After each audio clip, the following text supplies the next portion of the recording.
Pemirsa, upaya pelestarian sumber daya tanaman genetik perkebunan dan tanaman hortikultura di Maluku Utara perlu dilakukan agar tidak punah. Kepala BPIS Maluku Utara, Abdul Syukur Syarif menyebutkan dua langkah yang perlu dilakukan oleh instansi terkait yakni Dinas Pertanian, yakni penangkaran dan pengembangan daerah dalam skala kawasan. Maluku Utara dikenal memiliki sumber daya genetik baik tanaman hortikultura dan perkebunan yang sangat beragam dan berpotensi besar untuk dimanfaatkan bagi kesejahteraan masyarakat. Hal ini menjadi tantangan sekaligus ancaman bagi pemerintah dan masyarakat jika tidak mampu mengelolanya dengan baik. Menurut Kepala Badan Standarisasi Instrumen Penilaian Maluku Utara, Abdul Syukur Syarif, pemerintah melalui instansi terkait Dinas Pertanian perlu melakukan dua langkah upaya pelestarian, yakni penangkaran dan pengembangan daerah dalam skala kawasan. Sumber daya genetik yang di Maluku Utara ini baik tanaman pangan, kemudian tanaman perkebunan maupun tanaman hortikultura, maka tentunya ini perlu ada upaya untuk kita mengamankan, melestarikan dan mengembangkan semua varietas ini agar supaya ini tidak punah, dan kekhawatiran kita ini jangan sampai nanti di masa yang akan datang tinggal cerita.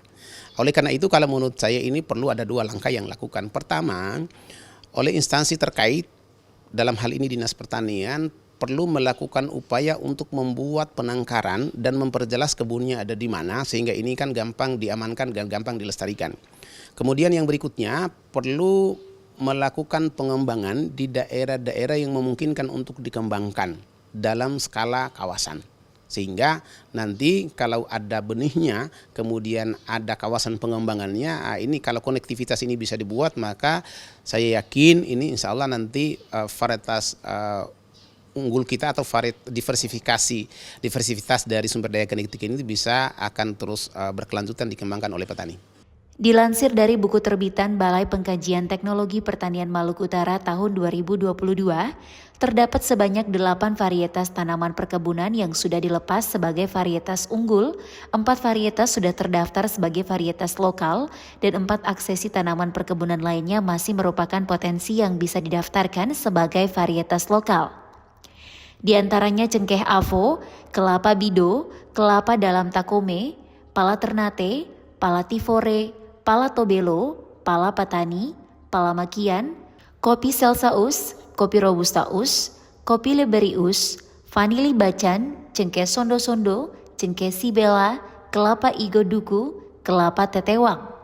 Sedangkan hingga tahun 2021 tercatat sebanyak 13 aksesi komoditas hortikultura buah-buahan yang telah terdaftar ke pendaftaran varietas tanaman dan perizinan pertanian sebagai varietas lokal Maluku Utara.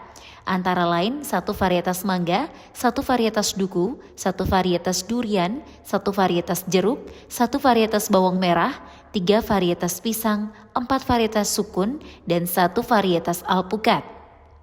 Monika Seipala, Hamja Tomia, Edmond Tupan melaporkan.